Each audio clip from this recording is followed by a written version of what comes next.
میں نے سوال کیا۔ لیکن اس سے پہلے میں یہ جاننا چاہوں گا کہ آپ آخر چمن آباد کا ہی انتخاب کیوں کر رہے ہیں؟ لاہور سے یہاں تک لگ بھگ کار یا بس کا 2 گھنٹے کا سفر ہے۔ اپنے منصوبے کے لیے آپ نے لاہور کے نزدیک کوئی جگہ کیوں نہیں دیکھی؟ میں آپ کے دوسرے سوال کا پہلے جواب دوں گا، حاجی نواب الدین نے معتدل انداز میں کہا۔ اول تو چمن آباد ایک بھرا پورا گاؤں ہے، یہاں کم و بیش 400 گھر آباد ہیں۔ میرے محتاط اندازے کے مطابق چمن آباد کی آبادی 2000 نفوس کے قریب ہے، جن میں 5 سے 10 سال کی عمر کے بچوں کی تعداد 200 رہی ہوگی۔ یہی بچے ہماری ترجیح ہیں، انہیں تعلیم کے زیور سے آراستہ کرنا ہمارا مشن ہے۔ باقی جہاں تک چودھری فریاد کی تکلیف کی بات ہے تو یہ آپ کو خود ہی پتہ لگانا ہوگا۔ ہم سے تو اس نے سیدھے منہ بات بھی نہیں کی، بلکہ ارشاد بتا رہا تھا کہ چودھری اس پر بھی دباؤ ڈال رہا ہے کہ وہ اپنی بیچی ہوئی 2 بیگھہ زمین واپس لے لے اور سیدھا سیدھا کھیتی باڑی کرے۔ اس تھانے میں میری تعیناتی کو 1 سال ہونے کو آ رہا تھا، لیکن ابھی تک چودھری فریاد علی سے میری روبرو ملاقات نہیں ہوئی تھی۔ البتہ اس کے بارے میں میری معلومات کا خلاصہ یہ تھا کہ وہ ایک ساٹھا اور پاٹھا مرد تھا۔ وہ اپنی جسامت اور صحت کے اعتبار سے 45 سال سے زیادہ کا دکھائی نہیں دیتا تھا۔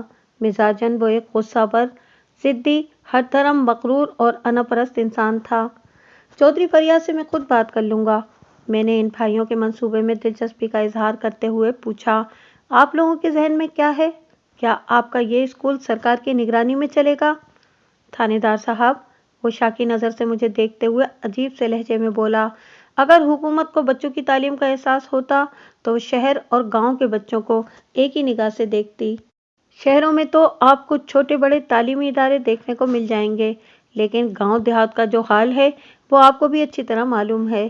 لمحاتی توقف کر کے اس نے ایک بوجھل سانس خارج کی اور پھر اپنی بات کو مکمل کرتے ہوئے بولا، ہمارا یہ ایجوکیشنل پروجیکٹ 100% پرائیویٹ ہوگا، جس کا نام ہم نے محراب پرائمری اسکول سوچ رکھا ہے، یعنی اپنے مرحوم ابا جی قبلہ محراب الدین کی یاد میں۔ وہ اس زمانے میں چمن آباد جیسے گاؤں میں ایک پرائیویٹ اسکول کھولنے کی بات کر رہا تھا، جب پرائیویٹ اسکولز کا رواج شہروں میں بھی عام نہیں ہوا تھا۔ بہرحال ان کے عزم کو دیکھتے ہوئے میں نے کہا، آپ لوگوں کے علم دوست جذبے نے مجھے متاثر کیا ہے۔ کاش آپ کی طرح کچھ اور صاحب استطاعت اور تعلیم یافتہ لوگ بھی اس انداز میں سوچیں۔ اس دوران میں کانسٹیبل نے میرے حکم کی تعمیل کر دی تھی۔ ہم تینوں اس وقت تخم بلنگا والے ٹھنڈے ٹھار اور دل بہار گرمی بھگاؤ گڑ کے شربت سے کما حق کہو لطف اندوز ہو رہے تھے۔ مزے کی بات یہ ہے کہ ہمارے اس اسکول میں بچوں کے لیے تعلیم اور کتابیں کاپیاں وغیرہ بالکل مفت ہوں گی۔ اس اسکول کے تمام تر اخراجات وغیرہ ہم خود برداشت کریں گے۔ حاجی نواب الدین نے کہا، اگر آپ کی اجازت ہو تو میں آپ کو اپنے اس اسکول کی تفصیلات سے آگاہ کرنا چاہوں گا۔ میں نے ٹھوس انداز میں کہا، اجازت ہے۔ آئندہ 15 منٹ میں نواب الدین اینڈ وہاب الدین حاجی صاحبان نے ملے جلے انداز میں مجھے جو معلومات فراہم کی اس کا خلاصہ کچھ اس طرح ہے۔ وہ ارشاد احمد نامی ایک زمیندار سے 2 بیگھہ زمین مذکورہ اسکول کے لیے خرید چکے تھے۔ 2 بیگھہ اراضی کا مطلب ہوا 8 کنال یعنی 160 مرلے۔ کراچی کے باسی اسے لگ بھگ 4800 گز سمجھ لیں۔ یہ اچھی خاصی جگہ ہوتی ہے۔ ان کے پروگرام کے مطابق پہلی جماعت سے 5ویں جماعت تک وہاں تعلیم دی جانا تھی اور اس مقصد کے لیے 3 اساتذہ کا انتظام کیا جانا تھا۔ پہلی اور دوسری جماعت کو ایک ہی استاد نے پڑھانا تھا، اسی طرح تیسری اور چوتھی جماعت کو تعلیم دینا بھی ایک ہی استاد کی ذمہ داری ہوتی، جبکہ 5ویں جماعت تیسرے استاد کے حصے میں آتی اور یہی استاد اس اسکول کا ہیڈ ماسٹر بھی ہوتا۔ یہ تینوں اساتذہ لاہور کے رہائشی ہوتے جنہوں نے اسکول کے اندر ہی قیام کرنا تھا۔ ہر ماہ وہ لوگ 2 سے 3 دن کی چھٹی پر اپنے گھر لاہور جاتے۔ اس دوران میں اسکول مکمل طور پر بند رہتا، یعنی اساتذہ کے ساتھ طالب علموں کی بھی چھٹی ہوتی۔ ہر کلاس کے لیے الگ کمرہ تعمیر کیا جاتا، یعنی 5 جماعتوں کے لیے 5 کمرے۔ ایک کمرہ اساتذہ کے قیام و قیام کے لیے تعمیر کیا جانا تھا۔ سب سے اہم اور دلچسپ بات یہ کہ اسکول کے اندر ہی ایک کشادہ ہال بھی تعمیر کیا جاتا، جہاں پر شام کے بعد تعلیمی بالغان کا سیشن چلنا تھا۔ یہ تمام تر تعمیرات اسکول کے ایک حصے میں ہونا تھی، باقی کی زمین کو ایک میدان کی صورت کھلا چھوڑ دیا جاتا تاکہ تعلیمی مصروفیات کے ساتھ ہی بچوں کی ذہنی اور جسمانی نشو و نما کے لیے انہیں صحت مندانہ کھیل کود کے مواقع فراہم کیے جاتے وغیرہ وغیرہ۔ میں نے بڑی توجہ سے دونوں بھائیوں کے خیالات کو سنا۔ بظاہر یہ خواب و خیال کی باتیں ہی محسوس ہوتی تھیں۔ ایک گاؤں کے اندر ایسے آئیڈیل اسکول کا قیام آسانی سے ہضم ہونے والا نہیں تھا۔ بہرحال میں نے ستائشی انداز میں کہا، آپ لوگ بہت بڑا کام کرنے جا رہے ہیں۔ اللہ آپ کو اس نیک مقصد میں کامیابی عطا فرمائے۔ ہمیں آپ کی دعا اور تعاون دونوں چیزوں کی ضرورت ہے۔ تھانے دار صاحب، حاجی نواب الدین نے گہری سنجیدگی سے کہا، اگر آپ نے چودھری فریاد علی کو راضی کر لیا تو یہ آپ کی بہت بڑی نیکی ہوگی سرکار۔ آپ مجھے تھوڑا وقت دیں، میں نے خلوص دل سے کہا۔ میں چودھری کو منانے کی کوشش کرتا ہوں۔ جتنا چاہیں وقت لے لیں جناب، حاجی بہاؤ الدین نے کہا، ہمیں کوئی جلدی نہیں ہے۔ اب تو ویسے بھی آگے 2 ماہ برسات کے ہیں۔ ساون بھادو میں تعمیراتی کام شروع کرنا عقل مندی نہیں ہوگی۔ ہمارا ارادہ ستمبر کے آخر میں کام شروع کرنے کا ہے، جب تک آپ چودھری فریاد کو اپنے طریقے سے راہ راست پر لے آئیں۔ لمحاتی توقف کر کے اس نے ایک بوجھل سانس خارج کی، پھر ان الفاظ میں اضافہ کرتے ہوئے بولا، ویسے ہم لوگ مہینے میں ایک آدھ بار ضرور چمن آباد کا چکر لگاتے رہیں گے، تاکہ تازہ ترین حالات کا پتہ چلتا رہے۔ اچھی بات ہے، میں نے اس بات میں گردن ہلاتے ہوئے کہا، پھر ایک فوری خیال کے تحت پوچھ لیا، کیا آپ نے اپنے اس عظیم تعلیمی منصوبے کی تفصیلات چودھری فریاد کے گوش گزار کر دی ہیں؟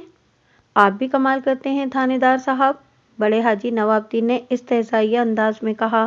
چودھری تو اسکول کا نام سن کر ہی بھڑک اٹھا تھا، اس سے مزید کیا بات کرتے؟ اس نے ہمارے مہمان ہونے کا بھی ذرا خیال نہیں کیا۔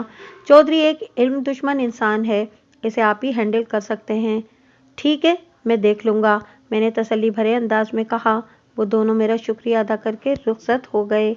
جمن آباد میرے تھانے سے محض نصف میل کی مسافت پر تھا، اور اتفاق سے یہ دونوں لبے سڑک یعنی جی ٹی روڈ پر واقع تھے۔